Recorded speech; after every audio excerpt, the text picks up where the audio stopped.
2024 salary increase for teachers, kasado na ba? Hinihiling ni Senador Ralph Recto ang pagpasa ng House Bill 8081 na mag-aatas sa mga empleyado at opisyal ng gobyerno na magsagawa ng mga dagdag sahod alinsunod sa 4 na yugto ng schedule ng sahod.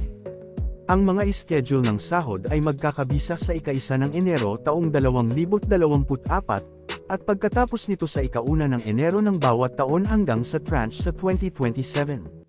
Sa loob ng 4 na taon, ang pagtaas ng sweldo ay katumbas ng taunang 10% na pagtaas para sa lahat ng empleyado.